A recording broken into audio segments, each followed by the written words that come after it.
دیکھو ربیع الاول کے بارے میں لوگ اکثر ایک سوال پوچھتے ہیں کہ عید میلاد النبی منانا، اس میں جشن کرنا، نبی صلی اللہ علیہ وسلم کی آمد پہ خوشی منانا، یہ اسلام میں کیسا ہے؟ ہم رسول اللہ صلی اللہ علیہ وسلم کی سیرت دیکھتے ہیں.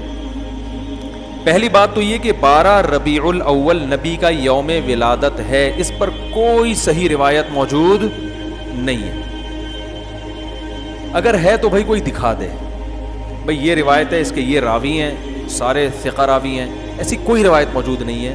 اور اس کی وجہ یہی ہے کہ اللہ تعالیٰ نے اپنے نبی کی ولادت کے دن کو امت سے چھپا لیا ہے تاکہ اس میں خرافات نہ، کیونکہ پچھلی امتوں نے کیا نا اپنے انبیاء کی ولادتوں کے دن کے ساتھ. لیکن اگر فرض کر لیں، لوگ بحث کرتے ہیں نہیں جی فلاں نے لکھا ہے تو فلاں نے لکھا ہے، چلو مان لیا کہ 12 ربیع الاول نبی کا یوم ولادت ہے، تو ہمیں رسول اللہ صلی اللہ علیہ وسلم کی سیرت میں یوم ولادت پہ کیا کرنا ملتا ہے؟ احادیث صحیحہ سے صحیح حدیث ہے کہ نبی صلی اللہ علیہ وسلم پیر کے دن کا روزہ رکھتے تھے.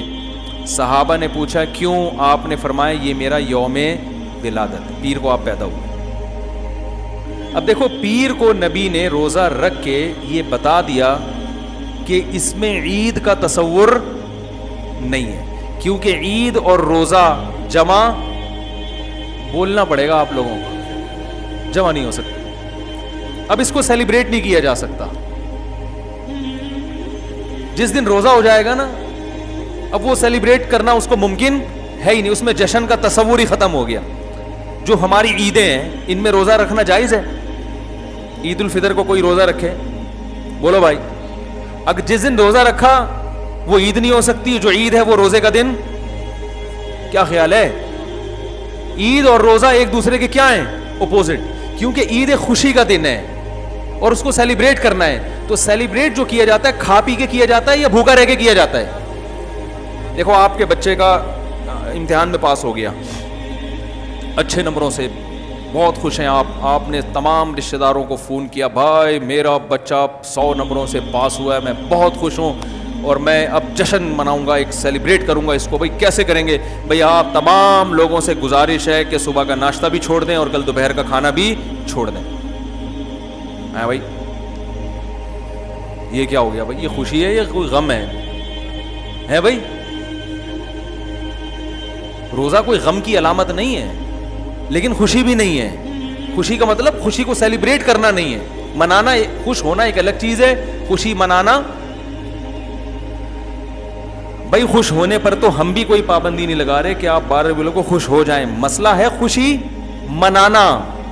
منانے کا صرف عید کو خوش ہونے پر کبھی بھی نہیں منائی جائے گی، صرف عید کے دن یا کوئی خوش یعنی یہ کوئی کھانا کھلا کے.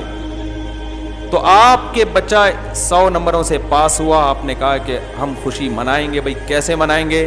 آپ بھی کھانا چھوڑ دیں اور ہم بھی کھانا لے. بھائی وہ کہیں گے بھائی پہلے ہم اس طرح تو ہوگا کہ آج ہم زیادہ کھائیں گے، اس طرح تو منائی جاتی ہے. تو یہ بات سمجھ میں آ گئی.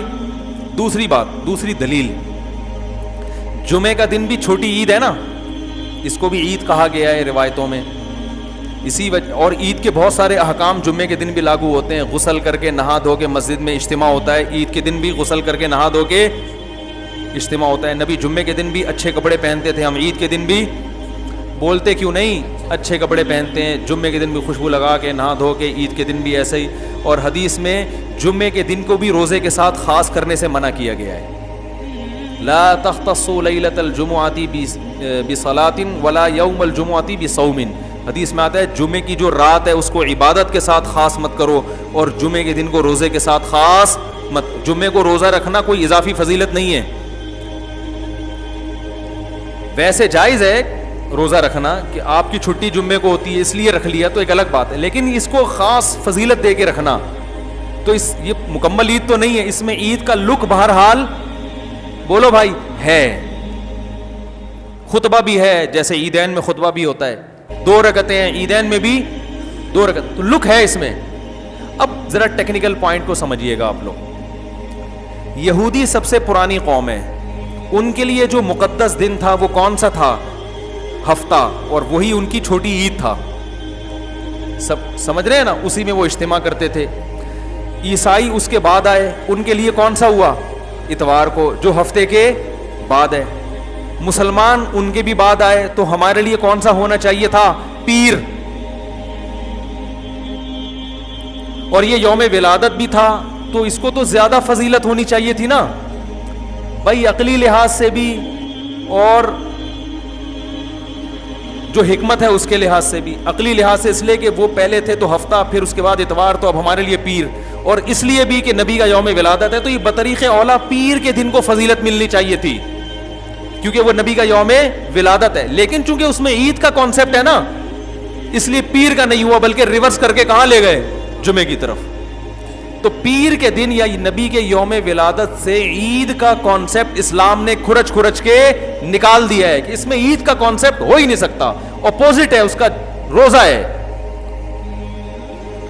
بات آ رہی ہے سمجھ میں؟ اس لیے 12 ربیع الاول اگر نبی کا یوم ولادت ہے بھی, تو بہت کچھ بھی اگر کرنا ہے تو روزہ رکھنا, ہم تو اس کے بھی قائل نہیں ہیں روزے رکھنے کے, کیونکہ نبی نے پیر کا رکھا ہے, 12 ربیع الاول کا نہیں رکھا. لیکن اگر آپ کو کھینچ تان کے کچھ نہ کچھ ثابت کرنا ہی ہے, تو آپ اس دن کو روزے کا تو قرار دے سکتے ہیں. آپ اس دن کو سیلیبریٹ کرنا یا عید قرار دینا آپ کے لیے ممکن, قرآن و سنت نبی کی تعلیمات کے مطابق عید کا دن قرار دینا ممکن نہیں ہے, آپ ممکن نہیں ہے. دوسری بات, ابھی بات مکمل نہیں ہوئی ہے, ایک پوائنٹ اور رہ گیا. اسلام میں عیدیں صبح کے وقت ہوتی ہیں, رات کو عیدیں غیر مسلموں کی ہوتی ہیں. کرسمس زیادہ جوش و خروش سے کم منایا جاتا ہے رات کو, کیونکہ اس میں ڈھول ڈھمکے ہوتے ہیں, لائٹنگ ہوتی ہے. لائٹنگ رات کو جچتی ہے, دن میں لائٹنگ بولو بھائی نہیں. جبکہ اسلام کے جو تہوار ہیں وہ کب ہوتے ہیں؟ صبح کے وقت. صبح آپ اشراق کے وقت آؤ گے, نماز پڑھو گے, سویاں کھاؤ گے, گلے ملو گے, پتلی گلی سے نکل لو. عید الاضحیٰ میں بھی صبح آؤ گے, نماز پڑھو گے, قربانی کرو گے, گوشت کھاؤ گے, ٹھیک ہے نا. یہ سب کام تبھی فقہا نے لکھا ہے کہ مغرب کی نماز کے بعد جانور کو قربان کرنا مکروہ ہے, جائز ہے مگر مکروہ, کیونکہ شاعر اسلام میں سے دن میں ہوگا. یہ رات کو شریعت نے اس لیے نہیں رکھا کہ رات کا وقت نا گناہوں کی طرف لے جاتا ہے. جب خوشی منائی جاتی ہے تو رات کو انسان ٹریک سے ہٹنے کا خطرہ زیادہ ہوتا ہے. جبکہ 12 ربیع الاول کو جو عید منائی جاتی ہے وہ دن میں زیادہ منائی جاتی ہے رات کو. ساری لائٹنگ رات کو ہوتی ہے, سارے جو نعت اور میوزک کے ساتھ وہ سب کب ہو رہا ہے؟ رات کو. یہ خود اسلام کے مزاج کے خلاف ہے. تو پتہ ہی چلتا ہے بھائی, بہت معذرت کے ساتھ, کسی پہ طنز مقصد نہیں ہے. دیکھو اللہ اس کے رسول صلی اللہ علیہ وسلم کو فالو کرنا یہ عشق نبی ہے اصل. یاد رکھو, محبت میں جذبات پہ کنٹرول کرنا یہ زیادہ مشکل کام ہے, اور جذبات سے ہٹ کے, جذبات سے مغلوب ہو جانا یہ آسان بہت ہے, لیکن یہ حقیقی محبت کی علامت نہیں ہے. جب محبت ہو نا کسی کو, تو اپنے جذبات کو حدود کے اندر رکھے انسان محبت کا اظہار کرے. اپنے جذبات کو غالب کر لینا, نبی کا عشق ہر مسلمان کو ہے, ہر ایک کا دل چاہتا ہے یہ کرے یوں کرے نبی کی یاد میں, لیکن آپ اپنے اس جذبات پہ کنٹرول کریں. بولے بھائی رسول اللہ صلی اللہ علیہ وسلم کی جو اطاعت ہے وہ پہلے ہے, اپنے جذبات بعد میں.